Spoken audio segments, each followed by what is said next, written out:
तो अब आपके पास 3 और 3 वैल्यू है, इसमें मैं V3 को पिक कर लेता हूँ और V3 को मार्क भी कर देता हूँ। अब आप इस V3 के थ्रू भी गुजर सकते हैं, लेकिन उससे भी हमें कोई फ़ायदा नहीं होगा, ये सब वैल्यूज़ इसी तरह आ जाएंगी, क्योंकि कोई भी डिस्टेंस जो है हमें नया कोई शॉर्टेस्ट डिस्टेंस नहीं मिल रहा है यहाँ से।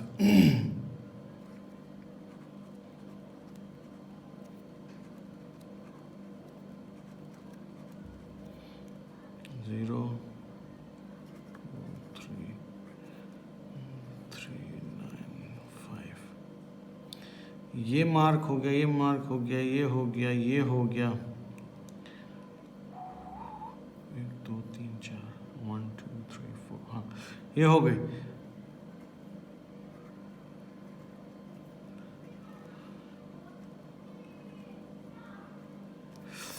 अच्छा, अब नेक्स्ट कौन सा है? अब ये V5 को जो है हम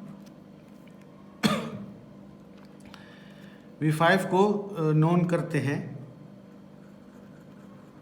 मार्क करते हैं। इसके थ्रू गुजर के भी हमें कोई, अब देखिए मेरा क्या मतलब है कि उस गुजर से मुझे कोई फ़ायदा नहीं होता। अब देखिए 7 है, V7 को मैं देखूं, क्योंकि V5 से V7 पे ही सिर्फ हम जा सकते हैं, तो 1 + 4 क्या होता है? 5 होता है। अगर इसको यूज़ करें हम 5 को, तो 1 + 2 = 3, 3 + 6 = 9, सही है ना? तो 5 हमें बेहतर पड़ता है ना, तो ये उसको अपडेट नहीं करेगा इस रूल के थ्रू, ठीक है। तो यहाँ भी कोई चेंज नहीं होगी, यहाँ पर रेगुलर जो है उसमें होगा V7 में। तो ये उसी तरह उतार लेते हैं पीछे से,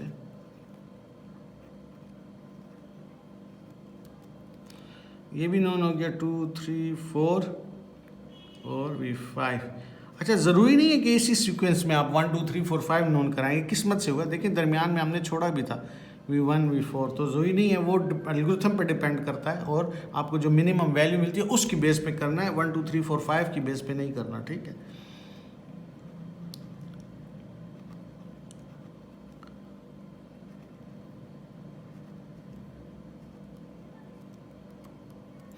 अच्छा, अब जो है नेक्स्ट जो है इसमें देखें 9 और 5 रह गया, तो V7 अभी छोटा है जिसकी वैल्यू 5 है, तो नेक्स्ट जो है V7 को हम नोन कराते हैं, और इसके कराने से हमें एक फ़ायदा होगा, ठीक है। अब हम इसके थ्रू भी V6 पे जा सकते हैं। V6 के अगर आप पुरानी वैल्यू देखें तो 9 है, ठीक है। वो कैसे आई थी? 1 + 8 = 9, लेकिन अब 7 के थ्रू हमें फ़ायदा है, 1 + 4 + 1 5 और +1 6।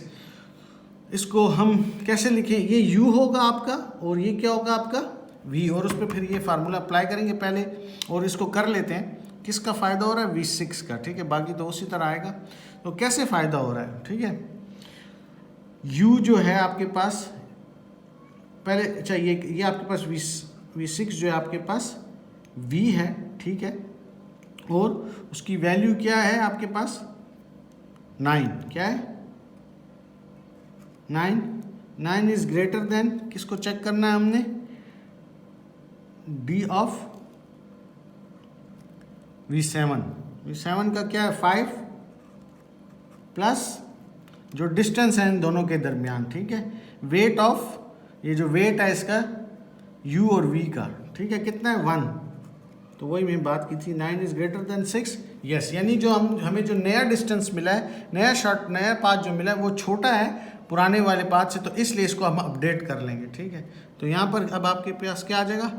6। एल्गोरिथम में आप जब देखेंगे तो हम उसको DV को अपडेट करेंगे। ये आप प्रोग्राम जब C++ का मैं दिखाऊंगा तो आपको समझ आए। अब इसका जो पेरेंट है वो V4 नहीं रहेगा, बल्कि क्योंकि हम V7 के थ्रू आए हैं तो रहेगा। बाकी जो है टेबल उसी तरह रहेगा, ठीक है।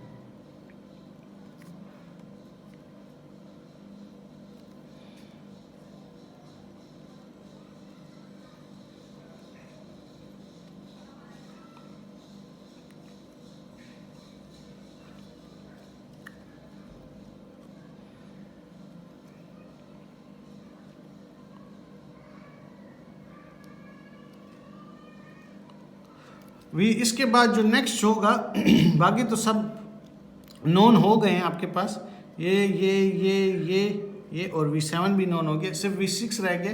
इसके बाद V6 को हम नोन कराएंगे, लेकिन V6 के नोन कराने से और कोई फ़ायदा नहीं होगा, इसलिए मैं अभी वो टेबल नहीं बनाने जा रहा हूँ। तो यहाँ पर देखें डाइक्स्ट्राज एल्गोरिथम ने आखिर में हमें क्या क्या दिया, हमें पेरेंट नोड भी दिया कि किसके थ्रू आप आएंगे और उस सोर्स से तमाम डिस्टेंसेस भी बताए कि कितने हैं, ठीक है, शॉर्टेस्ट डिस्टेंसेस भी बताए। ये सारे डिस्टेंसेस V1 से हैं, ठीक है, और सिर्फ ये बता रहे हैं ये किसका है डिस्टेंस, और ये यहाँ पर ये बता रहे हैं कि वो किसके थ्रू आया है, वरना ये सारे डिस्टेंसेस V1 से हैं, ठीक है। अब देखें V1 से क्या डिस्टेंस है 0, V2 का जो है 2 है, V3 का ये क्या है 3 है, 1 + 2 = 3, और पेरेंट कौन सा है V4 है। तो इस तरीके से ये सब डिस्टेंसेस हमारे पास आ गए हैं, सिंगल सोर्स से तमाम शॉर्टेस्ट डिस्टेंसेस आ गए हैं। तो ये डाइक्स्ट्राज एल्गोरिथम है। इसका जब हम कंप्यूटर प्रोग्राम देखेंगे तो आपको और भी क्लियर हो जाएगा। आई होप कि आपको समझ आई होगी, मैंने अपनी तरफ से कोशिश की है इसको आपको क्लियर हो। थैंक यू जी, बहुत बहुत शुक्रिया।